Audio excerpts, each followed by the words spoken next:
एक बार एक नवजात शिशु अपनी मां के साथ नाव में बैठकर गहरे समुद्र की यात्रा कर रहा था। नवजात शिशु का नाम सज्जाद था और उसकी उम्र तब केवल 2 या 3 दिन थी। जब जहाज समुद्र के बीचों बीच पहुंचा, तभी अचानक तेज आंधी और बारिश शुरू हो गई। जहाज गहरे समुद्र में डूबने लगा। इस स्थिति में सज्जाद की मां ने जहाज में तैरती हुई लकड़ी देखी और बहुत कठिनाई से अपने बच्चे को लेकर उस लकड़ी पर तैरने लगी। जहाज में मौजूद सभी लोग मारे गए, लेकिन सज्जाद और उसकी मां गहरे समुद्र के बीचों बीच जीवित रहे। उनकी मदद के लिए वहां कोई नहीं था, सब केवल अल्लाह रब्बुल आलमीन के सिवा। अपने बच्चे के बारे में सोचकर मां की आंखों से आंसू बहने लगे। वह समझ नहीं पा रही थी कि इस बच्चे को कैसे बचाए। बेचैनी के काले बादल उनके दिल पर छा गए। ऐसे समय में अल्लाह रब्बुल आलमीन ने आजराइल फरिश्ते को बुलाया और कहा, हे आजराइल, उस गहरे समुद्र के बीच जाओ जहां मां और बच्चा दोनों जिंदा है। उनके बीच से मां की जान अब ले आओ। आजराइल फरिश्ता हुक्म पाते ही गहरे समुद्र में पहुंचे। उन्होंने देखा कि मां अपने बच्चे को प्यार कर रही है, उसे दूध पिला रही है और बच्चे को बचाने की भरसक कोशिश कर रही है। ये दृश्य देखकर आजराइल फरिश्ते के दिल में थोड़ी सी उदासी छा गई।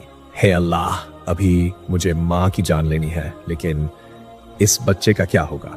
ऐसा सोचकर आजराइल फरिश्ता एक भारी दिल से मां की जान कब्ज कर लेते हैं और अल्लाह ताला के आदेश से समुद्र शांत हो जाता है। बच्चा लकड़ी पर तैरता हुआ समुद्र के किनारे एक जंगल के पास पहुंचता है।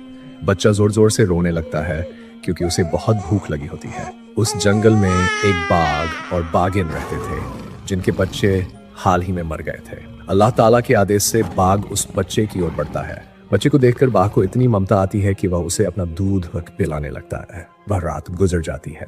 अगले दिन एक मछुआरा मछली पकड़ने के इरादे से उस जंगल के पास से गुजर रहा होता है। अचानक उसकी नजर उस बच्चे पर पड़ती है। बच्चे को देखकर उसे बहुत दया आती है। वह कहता है, हे अल्लाह, ये बच्चा कितना सुंदर है। मुझे नहीं पता यह बच्चा किसका है और ऐसी जगह पर यह कैसे जिंदा है। इसके पास तो खाने के लिए भी कुछ नहीं है। यह किस माँ का बच्चा होगा? ये सब सोचते सोचते मछुआरे को बच्चे पर इतना प्यार आता है कि वह आखिरकार उसे उठाकर अपने साथ ले लेता है। वह बच्चे को अपनी जाति के सरदार के पास ले जाता है। उनका सरदार बच्चे को देखकर बहुत प्रभावित हुआ और बोला, तुम्हें ये कहाँ मिला? क्या तुम जानते हो क्या इसके बिना माता पिता कहाँ हैं?